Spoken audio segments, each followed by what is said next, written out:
big O means it is represented with this symbol. Okay. So omega. So you can take the same example, like definition is same, but you need to change the symbol. And here it should be greater than or equal to. That's it. Rest of the definition is same. So omega, it provides lower bound on growth rate of algorithm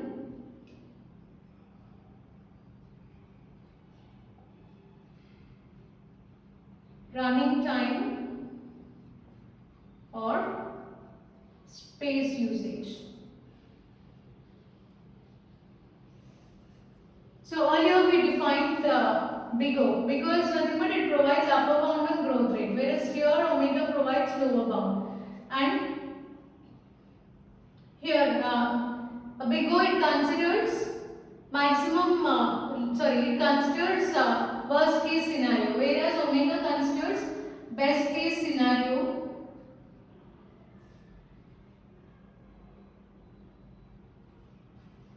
Okay, best case scenario means, see, if the algorithm takes less amount of time in order to perform operation, less amount of time to perform a task, then that we consider it as a best case scenario. Okay, fine. Now this is the definition part. So we'll see example, we'll see plot for this first, followed by example.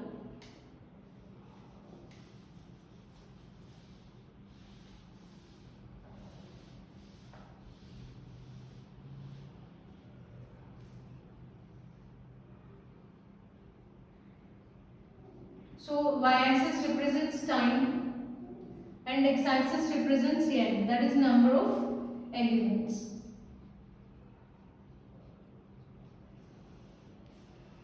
So take C into G of n, and here see the condition, f of n should be greater than or equal to C into G of n.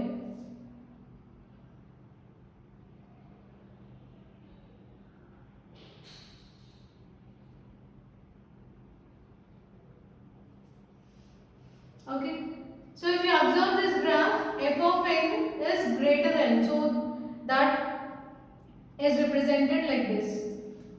So this arc, it represents f of n, which is greater than g of n, c into g of n value.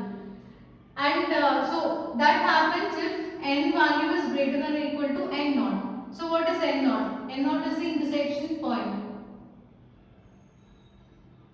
So if n value is greater than n naught, then f of n is less than or equal to c. F of n is greater than or equal to c into g of n. So this statement is, so you can find the statement here.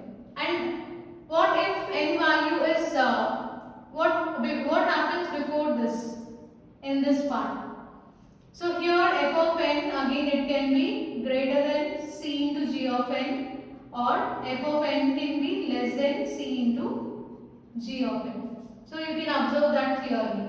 Here f of n value is greater than g of n, and here again f of n value, this value is less than c into g of n. And finally when we reach this intersection point n naught, then it should be greater than, f of n value should be greater than, that function should be greater than c into g of n. So this is a plot, and we can see one example. So we can take the same example which we considered before.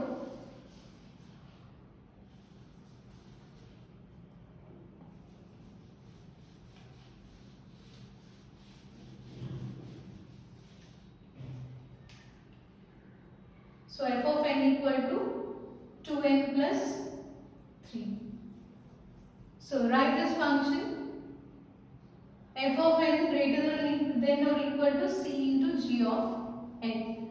So substitute this f of n value here, 2n plus 3 greater than or equal to and g of n is n. So this constant value, again you can choose any value. So start substitution from 1 and check whether this condition is satisfied or not. So substitute 1 here. Constant is constant is 1 and n value is also 1.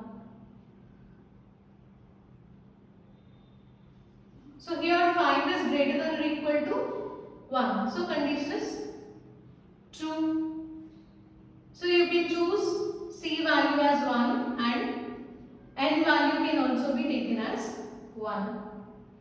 Okay, then how to write this? Therefore, f of n is equal to big omega of g of n. So what is g of n? G of n is n.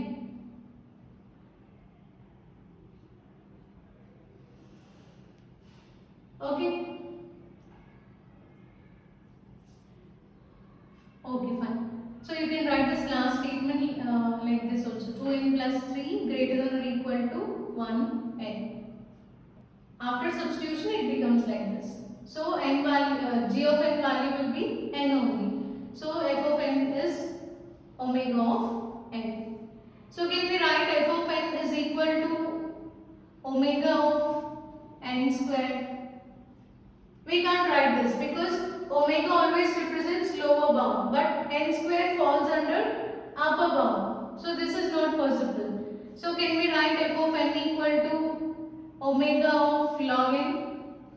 Yes, you can write because log n belongs to lower bound. You can choose any function which falls under lower bound. Okay. Whereas in case of big O notation, you can choose anything which falls under upper bound. So this is fine. Okay, this is all about omega notation. In our next lecture, we will see last one, that is theta.